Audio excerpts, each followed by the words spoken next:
Saudara, dalam 3 minggu ini kita masih akan melanjutkan pelajaran kita betapa pentingnya kita memahami pekerjaan di dalam kehidupan kita untuk membawa kemerdekaan, kelepasan. Karena itu yang saya mau tekankan, kita bukan sedang sebatas belajar pekerjaan roh jahat yang dapat menipu kita, dapat menarik kita mundur dari rencana Tuhan, bahkan keluar dari posisi kita. Tapi justru sebaliknya, kita perlu belajar mengenal musuh kita supaya kita tahu bagaimana to fight, bagaimana melawan balik, bagaimana menolak tipu dayanya. Nah saudara, karena itu kita tidak boleh abaikan pelajaran ini. Mari kita akan lanjutkan tema pada hari ini.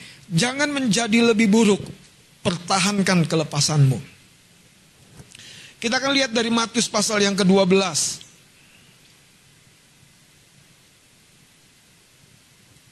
Matius pasal yang ke-12. Saudara, cerita menjadi satu plot dari gambaran bahwa orang Kristen sekalipun, yang sudah diurapi dan penuh Roh Kudus sekalipun, saudara, bisa yang pertama diganggu atau dipengaruhi oleh roh jahat. Tapi bahkan yang kedua, roh jahat bisa masuk ke dalam dirinya, dalam bagian-bagian kehidupannya. Tapi yang terakhir, saudara, kalau dia tidak bisa mempertahankan posisinya, roh jahat bahkan bisa merasuk. Kita nanti lihat saja, saudara, firman Allah. Matius pasal yang ke-12 ayat yang ke-43. Apabila roh jahat keluar dari manusia, ia pun mengembara ke tempat-tempat yang tandus mencari perhentian, tetapi ia tidak mendapatnya. Jadi roh jahat punya aktivitas yang namanya mengintai, melihat. Bahkan setelah Yesus lepas dari pencobaan di gunung mencobaan itu, setelah dia berpuasa 40 hari, Alkitab berkata, iblis mundur dan menunggu waktu yang baik. Waktu yang baik. Ayat 44. Lalu ia berkata, aku akan kembali ke rumah yang telah kutinggalkan itu. Maka pergilah ia dan mendapati rumah itu kosong. Kalau boleh kata kosongnya ini saya bold, saya garis bawahi, saudara, saya perbesar. Karena di sini masalahnya kosong. Kemudian dicatat bersih, tersapu dan rapi teratur. Rapi teratur. Nah, roh jahat yang mengenali tempat dia tinggal dulu, dicatat oleh perkataan Tuhan sendiri, lalu ia keluar. Dan saudara, roh jahat ini bisa berpikir bahwa kalau aku kembali ke zona yang pernah aku tinggal di sini dan ternyata sudah terjadi perubahan, aku bisa keluar. Itu prinsipnya. Makanya dia berkolaborasi. Saudara, hidup yang paling kuat adalah hidup yang berkolaborasi, bukan. Makanya 5 jari Anda tidak pernah diciptakan sama, supaya dia berkolaborasi, saudara. Makanya kalau Anda suami istri tidak pernah sama, puji Tuhan, justru itu kekuatan. Anda punya sense yang berbeda. Saya dengan istri punya sense yang berbeda. Itu justru kekuatan. Saya suka dorong kalau teman-teman dimuridkan, datang bukan hanya kepada saya, datang kepada Ibu Gembala. Karena dia punya sense yang berbeda, sudut pandang yang berbeda, nilai rasa yang berbeda. Saudara, roh jahat uniknya, dia tahu prinsip ini. Ayat ini mencatat begini. Lalu ia keluar dan mengajak 7 roh lain yang lebih jahat daripadanya. Jadi ada karakteristik yang khusus. Karakteristik yang begitu jelas dari roh jahat. Kalau dalam catatan lain, roh najis yang membawa kecemaran pada pikiran kita, pada perasaan kita, bahkan pada tubuh kita. Bahkan saudara, ketika kita masuk rumah Tuhan, kita bisa tetap membawa roh najis itu. Jangan lupa nanti kita baca cerita Ananias dan Safira. Dan Alkitab mencatat kenapa kamu begitu dikuasai. Siapa Ananias Safira? Jemaat Rasul Petrus, rasul yang penuh kuasa, penuh karunia. Tapi dicatat dia dikuasai oleh roh jahat. Justru waktu apa? Ketika kegerakan terjadi, yaitu membawa persembahan, membawa korban, hati kita yang tidak kita izinkan diterangi kebenaran akan mengalami godaan pada titik kritis yang memang ada di situ. Pak Pendeta, ada nggak manusia yang tidak ada titik kritis? Selama dia masih tinggal dalam tubuh daging, pasti ada. Kalau sudah dia lepaskan tubuh dagingnya, nggak ada titik kritisnya, saudara. Dia udah berdamai dengan tubuhnya. Kenapa kita punya titik kritis? Karena kita masih bergulat dengan tubuh kita.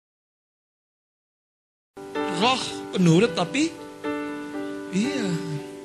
Dan murid-murid nggak nangkep. Artinya apa? Berjaga-jaga. Hati kamu mau mencintai Tuhan, melayani Tuhan, tapi tubuh kamu ini punya keinginannya sendiri. Dia suka belok kanan sendirian. Hati mau ngasisan ke kiri, dia belok kanan, saudara. Makanya hati-hati. Ada orang kalau ngelihat dolar itu mulai berbinar-binar dan terlalu berbinar-binar. Sampai lupa mengucap syukur maksudnya, saudara. Tapi ada orang kalau susah udah, saudara, aduh, pilu sekali hatinya sampai lupa bersuka cita dalam segala perkara. Jadi setiap orang yang dapat menguasai dirinya, mengendalikan dirinya, dia selalu dalam posisi stabil. Yang seperti ini, saudara, setan susah menggoyahnya karena dia stabil. Mari kita lihat lagi ayat ini berkata begini. Dia mengajak 7 roh lain yang lebih jahat daripadanya. Dan apa? Mereka masuk. Jadi ada berapa roh jahat? Oh, lihat baik-baik. Ada 8 roh jahat. Terus mereka diam di situ. Artinya bukan sekelewatan. Aku nggak sengaja bohong. Nah, tenang. Anda bukan pembohong. Tapi kalau sudah dia berdiam di situ, dia jadi seorang yang lihai dalam berbohong. Lihai dalam berbuat salah. Lihai dalam lupa. Tapi kok terus-terusan?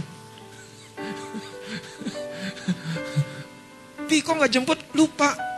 Besok lagi. Pi, di mana kok gak jemput? Lupa. Kok kamu lupa terus sih, Pi? Ada sesuatu, saudara. Ada sesuatu beneran. Karena gimana soul kita tuh nggak match dengan pasangan kita. Ada sesuatu. Karena memang itu baru tanda-tanda. Lanjut ayat ini berkata begini. Mereka masuk dan bangun kafling. Bangun kafling. Anda harus mengerti, ayat ini menyiratkan bahwa roh jahat itu, saudara, punya strategi. Kemudian dia punya proporsi. Yang satu hanya mempengaruhi satu bagian, yang satu mempengaruhi satu bagian, yang satu mempengaruhi satu bagian yang lain. Makanya, saudara, tidak semua orang bisa diganggu oleh satu jenis roh. Tapi kalau roh jahat itu sudah berkolaborasi, dan ketika kita membiarkan rumah seperti ini kosong, dan dia akan masuk dan membuat keadaan kita lebih buruk. Saudara, katakan jangan menjadi lebih buruk. Pertahankan kelepasanmu. Kalau Anda sudah lepas dari hutang, pertahankan. Kalau Anda sudah lepas, saudara, dari tadi kelupaan, lupa, minum obat, lupa. Repot kan? Mandi, lupa. Lagi, makan, lupa. Ada pernah? Enggak, banyak juga yang lupa loh. Makanya serangannya apa? Di lambung. Kenapa sakit lambung? Oh, lupa udah makan. Nah, itu lain cerita. Nah, makanya saksi saya apresiasi. Sebelum mereka lupa sudah makan, datang duluan. Saudara, katakan jangan menjadi lebih buruk. Kasih tos kanan kirinya, jangan menjadi lebih buruk.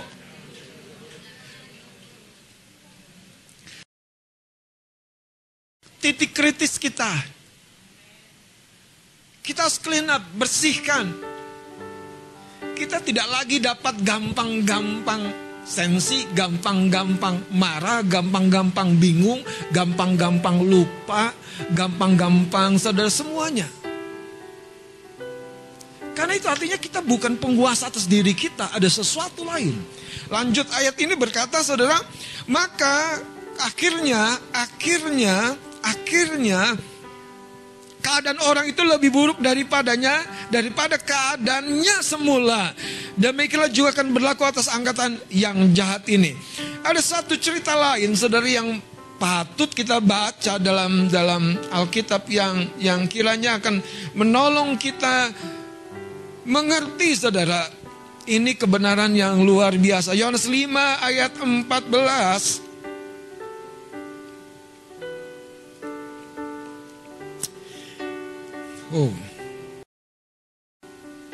Ada seorang yang disembuhkan. Dan ayat ini kita tahu ada seorang yang sudah berapa lama? Ya.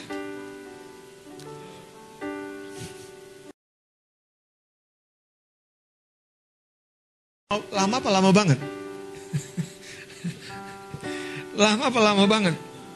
Coba lihat saudara. Gede sekali ya.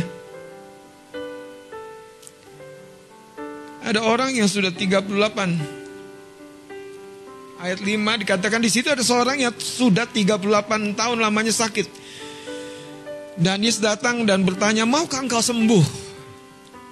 Saudara, kesembuhan bukan tunggu bertobat. Jadi Anda jangan salah paham nih.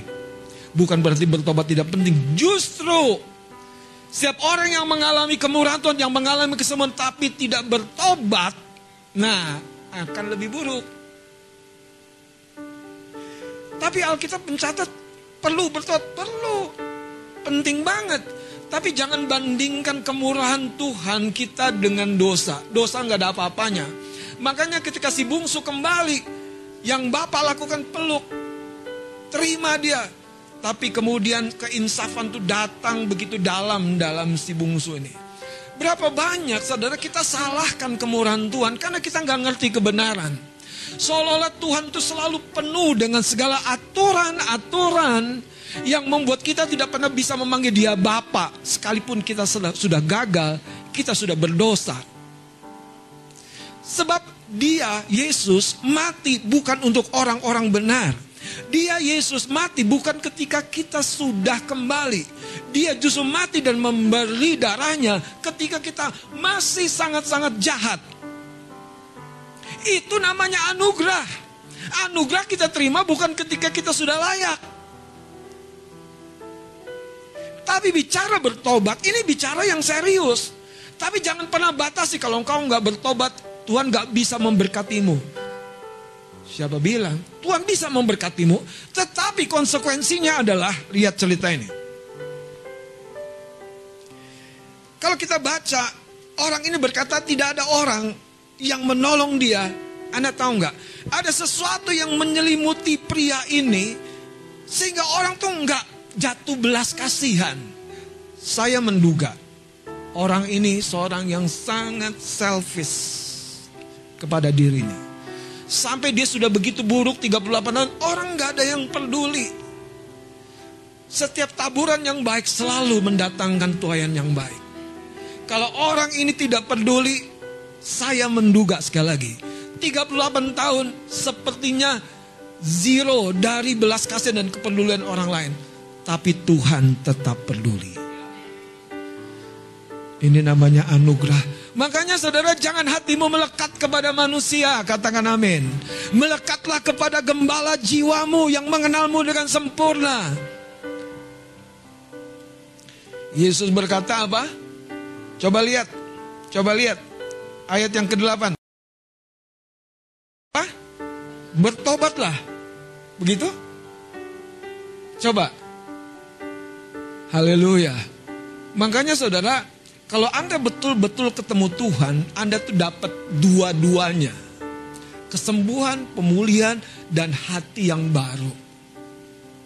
Saya baca ayat ini dengan terang ya. Kata Yesus kepadanya, bangunlah, angkatlah tilammu dan berjalanlah. Dan pada saat itu juga sembuhlah orang itu, lalu mengangkat tilamnya dan berjalan. Kita tahu ceritanya menggemparkan, karena itu hari Sabat. Lihat saudara ayat 13. Tetapi orang yang baru sembuh itu tidak orang itu. Bayangkan orang gak kena Tuhan saja dipedulikan, disembuhkan. Jadi betapa penuh belas kasihannya Tuhan kita. Dan kalau dia begitu compassion kepada engkau, saudara jangan pernah ragukan, taruh pengharapanmu kepada dia.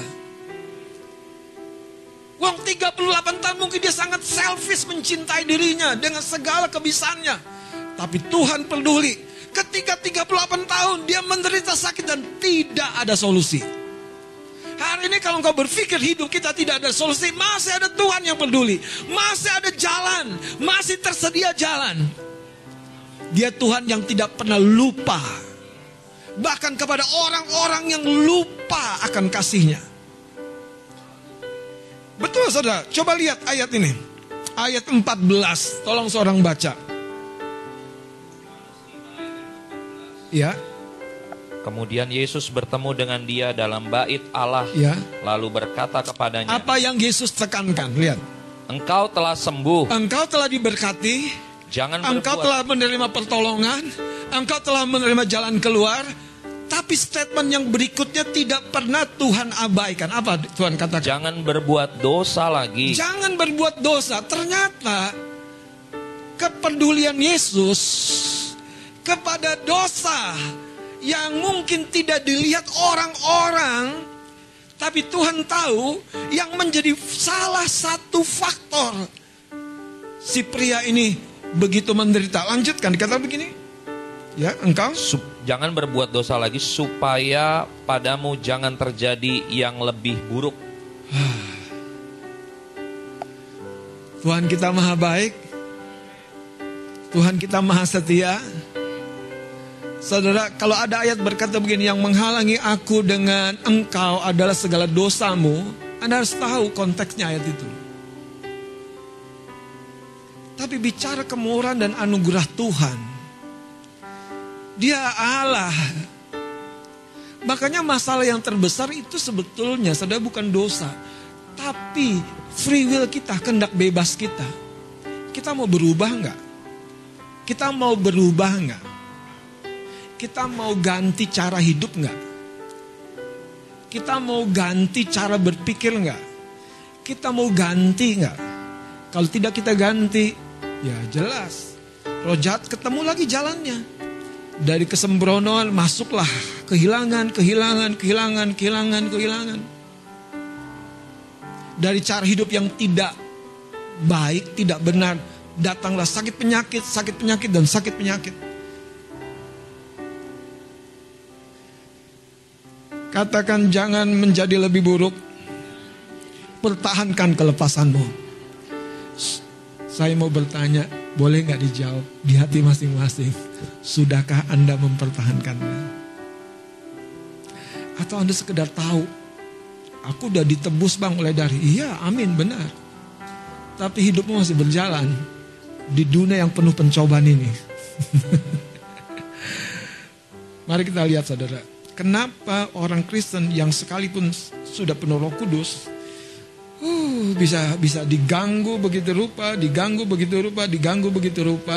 dan pekerjaan setan bahkan bisa melumpuhkan perasaan-perasaan kebenaran, nilai-nilai kebenaran di dalam orang tersebut. Kisah Rasul pasal yang ke-5. Mari kita lihat ayat yang pertama. Tolong Mas Adis boleh baca kembali? Mulai. Ananias dan Safira. Ya. Ada seorang lain yang bernama Ananias. Ia beserta istrinya Safira menjual sebidang tanah. Dengan setahu istrinya, ia menahan sebagian dari hasil penjualan itu dan sebagian lain dibawa dan diletakkannya di depan kaki rasul-rasul. Ya. Tetapi Petrus berkata, Ananias, mengapa hatimu dikuasai iblis? Saudara lihat, kenapa hatimu dikuasai iblis terus? Sehingga engkau mendustai Roh Kudus dan menahan sebagian dari hasil penjualan tanah itu. Kenapa saudara? Ini ceritanya sepertinya tidak kronologis karena penjelasannya di belakang. Lanjut ayat 4-nya. Selama tanah itu tidak dijual, bukankah itu tetap kepunyaanmu? Terus? Dan setelah dijual, bukankah hasilnya itu tetap dalam kuasamu? Iya. Mengapa engkau merencanakan perbuatan itu dalam hatimu? Ya. Engkau bukan mendustai manusia, tetapi mendustai Allah. Petrus dengan lurusnya berkata, Ananias, mengapa hatimu dikuasai iblis? Jadi saudara, bayangkan mereka yang membawa persembahan ke rumah Allah, tetapi ada satu motif yang lain di hatinya. Dan betul-betul bukan lahir dari ketulusan. Karena dia jual sebidang tanah, hasilnya sebagian ditahan, sebagian diserahkan. Mungkin yang kita belum baca, dia bilang kepada Petrus, Petrus, inilah hasil penjualan tanahku seluruhnya. Dan sepertinya dengan itu dia berharap Petrus, wah terima kasih om tante, om murah hati sekali. Tapi ketika Ananias berkata seperti itu, mengapa hatimu dikuasai? Anda pernah baca cerita versi-versi yang lain bahwa kejahatan-kejahatan itu tidak terjadi tiba-tiba. Ada rencana muncul, ada rencana muncul, ada rencana muncul, ada rencana datang. Aku besok hari Minggu gak mau datang gereja. Baru kepikiran, baru rencana. Nah disinilah kalau Anda tidak aware, tidak ngeh, rencana itu benih.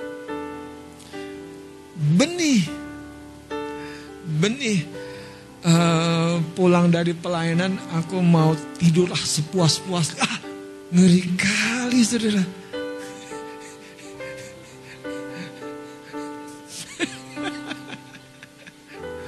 Karena kadang-kadang saudara, itu yang namanya suara daging ini Anda entertain.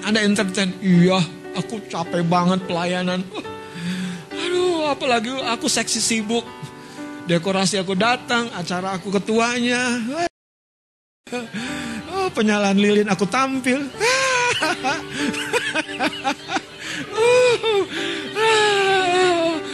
Om pendeta nggak tahu aku begitu letih, capek. Dan setan mulai merayap masuk. Bener sis. Waduh, manggilnya enak lagi sis. Bener sis. Memang teman-teman gak tahu perjuangan lu. Mulai masuk. Satu. Iya masuk. Jab kanan masuk. Ya kan. Mereka mah cuman taunya, wah lu tampil bagus aja. Masuk lagi, jebol. Yang terakhir, ngapain lu serius-serius di gereja? Yang terakhir terkaparlah Anda. Coba lihat ini saudara, ayat yang ketiga. Tetapi Petrus berkata, Ananias, mengapa hatimu dikuasai iblis sehingga engkau mendustai Roh Kudus dan menahan sebagian dari hasil penjualan itu? Jadi bayangkan saudara, waktu berita kita akan mengadakan kegerakan. Ananias dan Safira tangkap, kita lakukan bagian kita, Pi. Ini kolaborasi juga nih. Kolaborasi juga. Itu kan ada tuh tanah tuh di belakang yang agak pojok. Yang kita kadang-kadang ya bingung mau apain. Udah jelas kan. Hatinya aja salah saudara. Kita jual aja. Udah dijual. Dia ngomong lagi. Tapi sayang juga ya Mia. Kita simpen sebagiannya buat kuliah anak kita. Waduh indahnya. Indahnya. Oh enggak Pi, kita kan besok mau jalan-jalan akhir tahun, ya kan? Kita simpan sebagian buat jalan-jalan.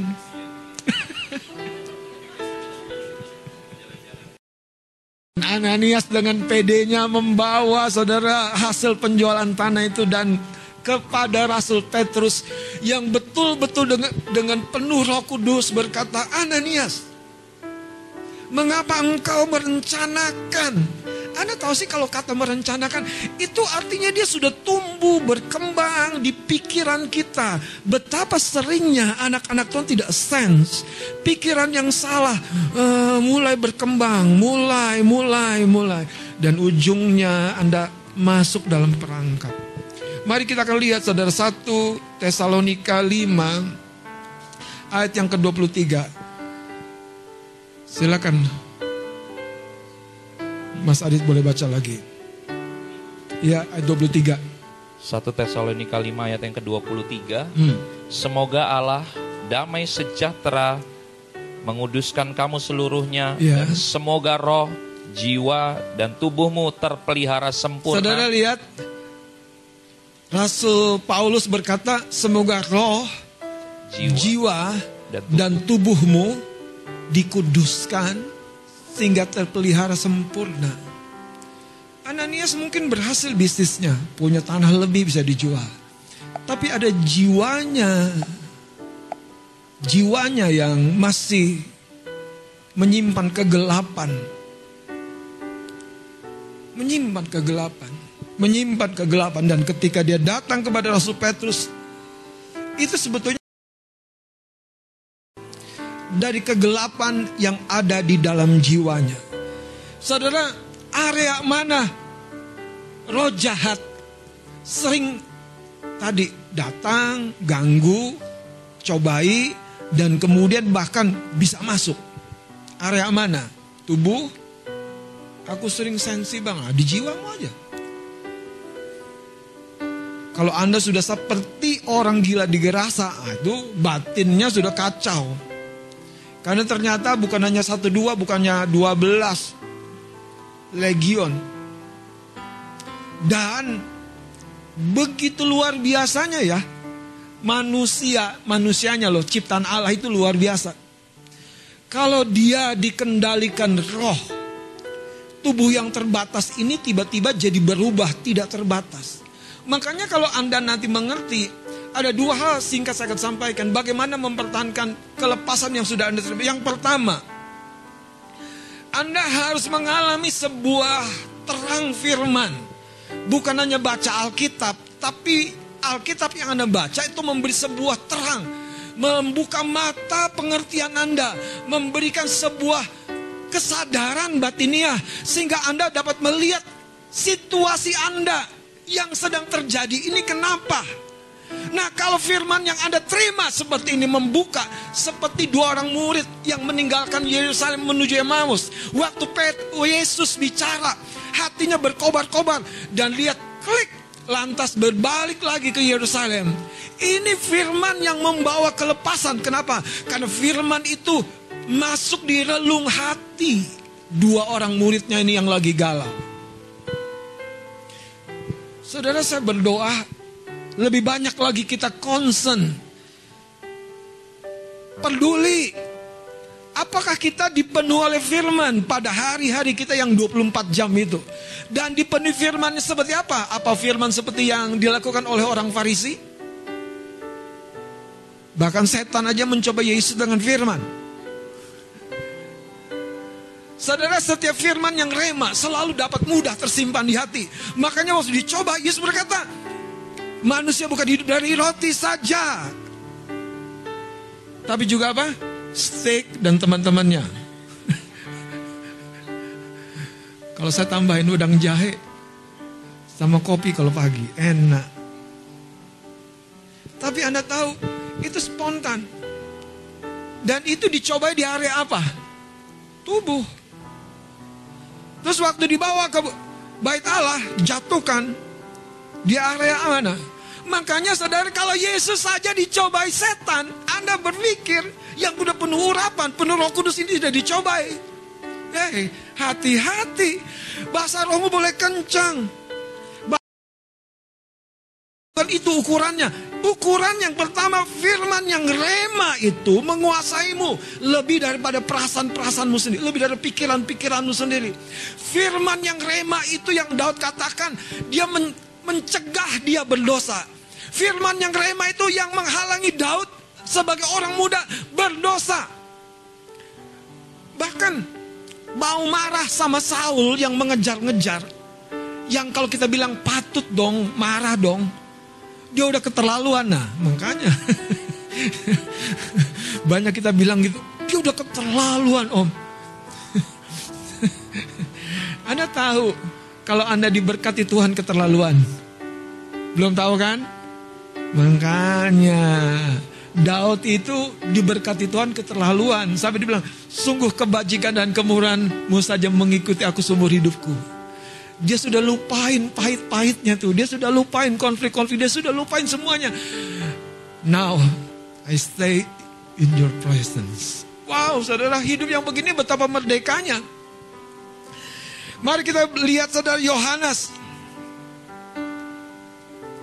Pasal yang ke-8. Ayat 32. Saya akan baca. Mari kita baca bersama-sama. Yohanes pasal yang ke-8 ayat 32. Kita baca 2-3. Dan kamu akan mengetahui kebenaran. Dan kebenaran itu akan memerdekakan kamu. Saudara, kamu akan mengetahui kebenaran. Kebenaran yang dimaksud ini realita rohani. Siapa kita? Kita anak Allah. Makanya saudara, yang dicobai setan kepada Yesus, jikalau kamu anak Allah. Jikalau kamu anak Allah. Tapi Yesus tahu anak Allah yang seperti apa yang Bapa maksudkan buat dirinya.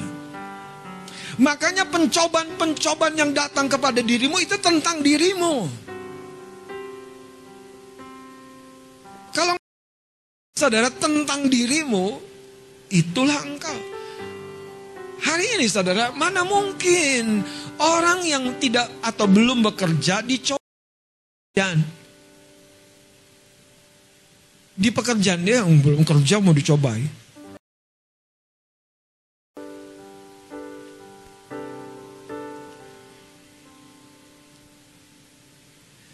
Ananias dan Safira punya harta, dicobai oleh harta. Jatuhnya di mana?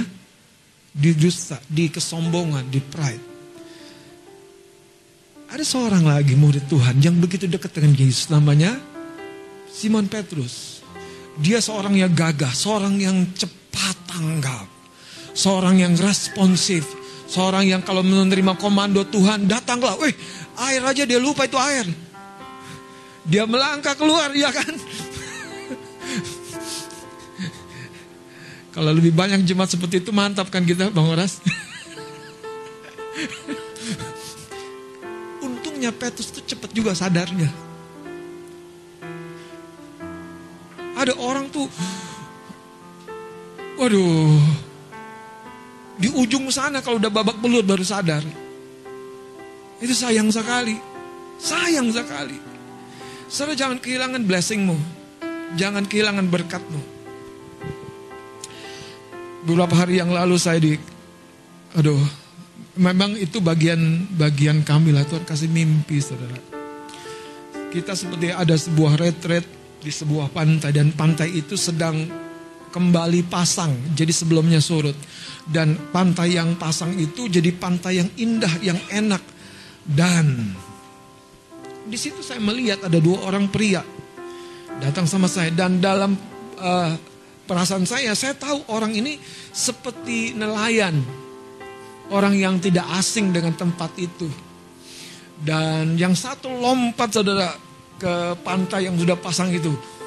Lompatnya saudara sampai di batin satu rasa, wah ini orang jago banget gitu saudara. Ciup. Kayak atlet renang betul-betul. Ciup lompat, wah langsung bermain. Yang satu baru saudara muncul dan dia juga lompat dengan aksinya luar biasa. Tapi saudara di mimpi itu gak berapa lama. Sepertinya kita mau pulang dari retreat itu. Dan kemudian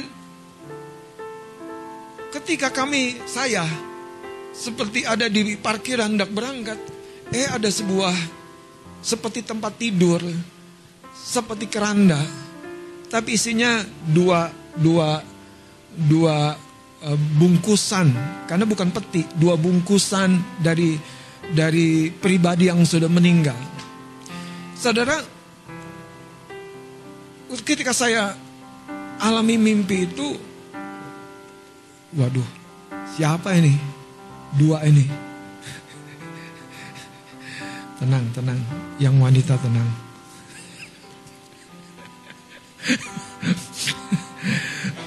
Tapi ternyata saudara, pesannya jauh melampaui pria.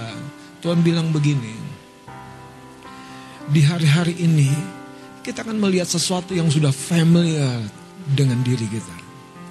Makanya pria di dalam mimpi itu terjun lompat ke laut itu seperti perenang atlet gitu. Jadi mantap sekali gitu.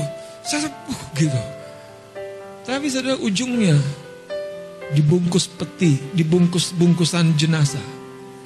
Saya berdoa kita harus lebih sadar bahwa justru terkadang sesuatu yang sudah familiar, sesuatu yang sudah hari-hari kita terjun melaut, sesuatu yang hari-hari biasanya buat kita, nggak ada lagi rasa canggung. Wong airnya pasang, lompat begitu rupa, tapi justru ujungnya menuju maut. Tuhan mau berkata tentang kita, hati-hati. Jangan menjadi biasa. Jangan tetap di kondisi yang sama. Karena setan tuh mencuri, membunuh, dan membinasakan. Mencuri apa saudara? Semua potensi dirimu. Ujungnya, bahkan saya pernah bilang, kita seperti bunga, belum mekar, baru mau kuncup tapi udah hancur.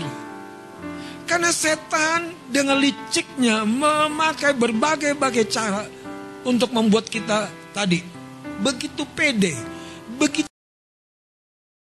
melaut, lompat. Tapi dia tidak tahu bahwa pasang yang datang kali itu berbeda. Saudara, jangan menjadi lebih buruk.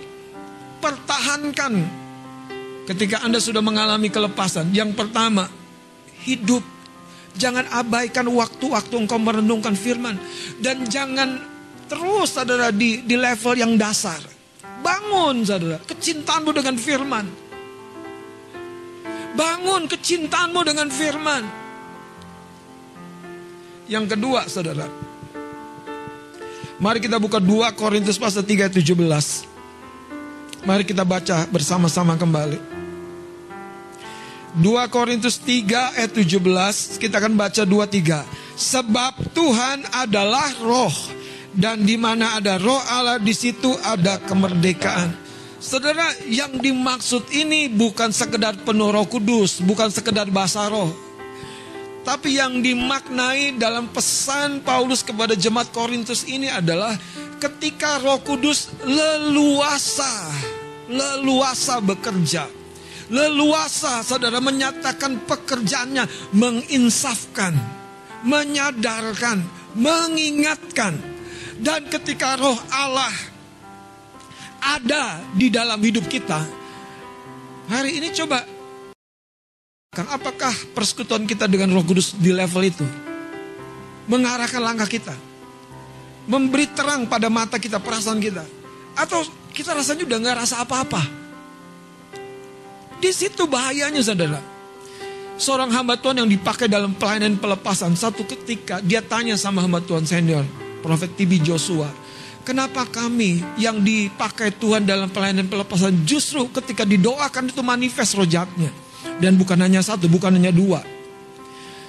Hamba Tuhan ini yang dipakai dalam pelayanan pelepasan begitu hebat, yang karunia kenabian luar biasa. TB Joshua berkata begini, sederhana, karena kamu tidak konsisten. Anda tahu kenapa kereta anjlok? Keluar dari jalur. Keluar dari jalur. Anda sense gak jalurmu ini, jangan pilih yang lain. Anda sense gak batasanmu ini, jangan yang lain. Batasanmu segini, jangan lewat. Anda sense gak? Kemarahanmu segini, jangan melampaui pengendalian dirimu. Anda sense gak? Pertemananmu segini, jangan melampaui. Kalau Anda melampaui dari realnya, tinggal tunggu waktu. Tinggal tunggu waktu. tinggal tunggu waktu. Itu menjadi sebuah pencobaan seperti Yesus mengalami juga, dicobai. Dan ketika kita lemah, tidak berjaga-jaga di area-area itu, kita akan mudah jatuh. Saudara, kalau Anda sudah sembuh, ayo pertahankan kesembuhanmu. Kalau Anda sudah bergairah, pertahankan kegairahanmu. Kalau Anda sudah belajar efektif menggunakan uang, pertahankan, saudara.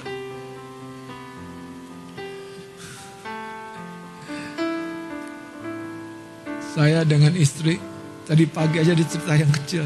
Istri saya bilang, Pak, di mana sih beli makanan cocok itu? Kalau Anda ngikutin cerita saya, Anda tahu. Kami kalau minggu kadang-kadang suka beli The Besto. Itu punya hitung 23 ribuan. Tapi tadi istri saya ke warteg, yang kami beli itu cuma 10 ribu tok. Dan si cocok kita servis dengan baik. Orang benar peliharanya makan sehat, makan enak. Apalagi anak-anaknya, apalagi jemaatnya. Waduh, haleluya. Saudara, kalau Anda sudah menerima tadi terang, iya ya, ngapain aku hambur-hambur? Saya senang sama istri saya, itu salah satunya adalah istri itu, saya tuh gampang spontan, gampang insaf, gampang sadar. Ya Pak, aku salah. Berapa banyak istri-istri yang suka berani duluan bilang sama suaminya, Pak, aku salah Pak.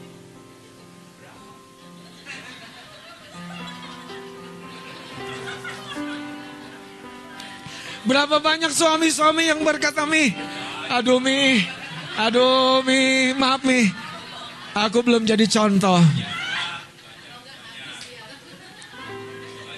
Anak muda, kalau engkau dengar ini besok hidup rumah tanggamu masih seperti itu, kasihan tuh Kasari sama Bang Horas, bagian Pasutri.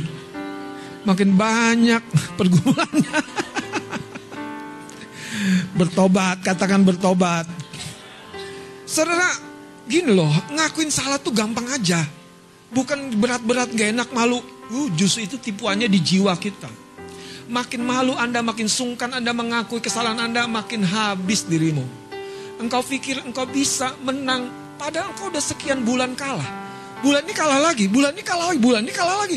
Dan engkau masih dengan gagahnya, aku bisa, habis kau. Dan kalau sudah terjadi begitu, datang pula sama Pak Gembala, Pak Pendeta tolong saya sudah habis-habis. Ya kamu kemana aja kemarin? Kayaknya abang tuh perlu punya cambuk. Yang tidak datang kalau mengalami masalah, ku cambuk dan ku peluk. Ya. Dan ku lemparkan.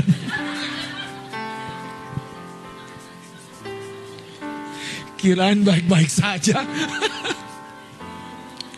Enggak lah, dilemparkan ke Ibu Gembala. Supaya dapat pelukan kedua, gitu kan. Haleluya. Iya. Tapi yang pertama harus dicambuk dong. Karena begini loh, dengerin. Bapak Ibu dengerin. Setan aja berkolaborasi. Setan aja tuh gak eksklusif. Setan aja tuh mau, gue gak bisa nih menang nih yang ini nih. Bantu gue dong. 7 diajak. Ayat itu jelaskan. Kalau kita kayaknya the master. Wah, limbat kalah. Setan bisa dikalahin. Padahal kita bukan hanya kalah. Saya pernah bilang kita tuh seperti katak dalam tengkurap. Anda tahu kan? Bodoh tenan. Bodoh habis. Saya bersuka cita loh. Kalau ada teman-teman yang lebih hebat dari saya. Salah satunya Pak D. Pak Jumadi maksud saya. Yang itu. Diurapi Tuhan. Benerin pompa kami. Kemarin mau Natalan gereja anak, mati pompa. Widih, kita harus berinovasi dong. Ini air sumber bagi siapa nih? Air sumber duluan. Dan kami berangkat, saya di sekretariat, kakak di rumah opung, selesai berangkat lagi. Kenapa? Karena saya bilang, Pak ini tolong Pak mati lagi. Grab udah datang mau ke gereja anak. Bayangkan saudara, kalau Anda jadi orang yang suka sensi, habislah kau. Tapi kalau Anda orang yang stabil, emang kenapa? Tenang aja. Tenang aja, hari ini gak makan tenang aja ya. Yan ya. Tenang. Masih banyak di tubuhku ini. Perlu diubahkan jadi tenaga. Haleluya. Saudara tahu bahwa Tuhan justru mau memberkati kita supaya berkelimpahan. Tapi setan kalau Anda tidak aware, tidak pertahankan, mulanya dari satu. Teman-teman dengar. Kalau Anda mau detect orang yang punya masalah di area perasaannya. Yang pertama, dia suka sensi. Dia suka baper. Dia suka mengasumsikan sesuatu yang salah. Dia suka mengasumsikan tuh dari jarak jauh. Bahkan nabi-nabi, muridnya Elia saja mengasumsikan. Cuman Elisa yang tahu apa yang terjadi dengan Elia. Siapa? Thomas. Sebelum kucucuk jarinya, mana aku percaya. Yesus berkali-kali bilang, iya memang aku akan mati, tapi aku akan bangkit. Orang yang di area perasaan pikiran susah percaya dengan mutlak. Tapi Daud menyelesaikan pikiran dan perasaan. Dia berkata begini, lebih baik aku jatuh ke dalam tangan Tuhan. Itu yang membuat Daud bisa percaya mutlak justru. Di waktu dimana dia tidak bisa membangkitkan dirinya sendiri. Wong Nabi Gad bilang begini, pilih. Kamu mau dihajar? Seluruh umat ini akan dihajar? Daud bilang gini, lebih baik aku jatuh dalam tanganmu karena besar kasih sayangmu. Seorang yang selesai dengan pikiran, perasaan dan egonya, enak dibentuk Tuhan. Sekalipun sudah gagal, sudah jatuh, enak dibangkitkan. Tapi kalau orang yang masih egonya keras, kencang, nanduk pula. Haleluya saudara. Saya mau kasih tahu, Petrus itu egonya 3,5 tahun dimuridkan Yesus. Anak muda, 3,5 tahun Anda jumpa dengan saya. Emang selesai? Belum tentu. Kalau Anda tidak membuka hatimu penuh kepada Tuhanmu. Saya pernah bilang saudara, kenapa banyak orang tuh miss kata Tuhan di dalam konteks Alkitab itu apa? Apakah yang dimaknai Tuhan itu pencipta segala sesuatu? Bukan itu. Tuhan itu artinya penguasa. Orang yang memberi dirinya, yang mengatakan dan memposisikan dia sebagai Tuhan. Kurios, the master. Tapi kalau God, Allah. Nah Yesus makanya dikatakan dijadikan Tuhan. Karena dia Allah sendiri yang mengosongkan diri, mengambil rupa dalam manusia, sekalipun dia Allah, tapi dia mengosongkan diri. Sejatinya Yesus adalah Tuhan, tapi dia mengosongkan diri. Nah dalam kerendahan hatinya itu, dia adalah Allah, dia adalah Tuhan. Pertanyaannya dari apa yang saya sampaikan, berapa banyak kita mau memberi diri kita, pikiran kita, perasaan kita, tujuan kita, cita-cita kita kepada dia yang adalah Tuhan dalam hidup kita. Tuhan dalam makna inti dia bos kita. Dan artinya kalau dia bos, kita adalah rekanan, hamba. Jadi berapa banyak sebetulnya yang tadi saya bilang tuh, kita masih kekeh dengan diri kita sendiri. Kita masih kekeh dengan pilihan kita sendiri. Kita masih kekeh merekeh. Artinya apa? Kak ini ngenasehatin dia gak mau. Kak ini ngomongin gak mau. Kakak ini datang gak mau insaf juga. Sampai kakak yang lain pakai jurus Aikido yang namanya masalah. Baru kakak yang saat itu bikin kita bertobat. Tahu kan? Kalau kakak yang saat itu keluar, yang ini masalah. Baru ternyata kemarin itu Tuhan lempar batu kecil. Sebelumnya dia lempar koin. Dia lempar berkat. Kita gak nengok ke atas karena pikir ini harusnya aku diberkati. Harus diberkati. Lupa terus. Saudara jangan biarkan egomu itu tumbuh makin luar biasa. Orang Kristen yang lemah sejatinya kuat. Orang yang sepertinya kuat sejatinya rapuh. Orang yang tadi lemah itu, dia gampang. Yuk doa bareng yuk. Saya cerita beneran loh, di rumah. Kami terus menerapkan pertobatan itu. Kakak lagi ngapain? Mah kita doa yuk. Ya dia gak bilang, enak aja loh, tadi aja loh, mulai. Tadi aja lo gue biarin. Enggak saudara. Kita luangkan waktu doa bareng. Karena kita tahu firman dan jalan pertahanan kelepasan kita. Makanya saudara dengerin baik-baik. Kalau Anda tidak mengerti firman lagi bicara tentang hidup kita hari ini, itu artinya Anda seperti pria yang 38 tahun tuh. Disembuhkan, ditolong, tapi gak insaf. Sampai Tuhan mengatur sebuah skenario yang baik. Ketemu dia di bait Allah, jangan berbuat dosa lagi. Itu yang membuat pesan ini benar-benar. Tuhan gak mau kita hancur. Tuhan gak mau, lebih buruk aja gak mau.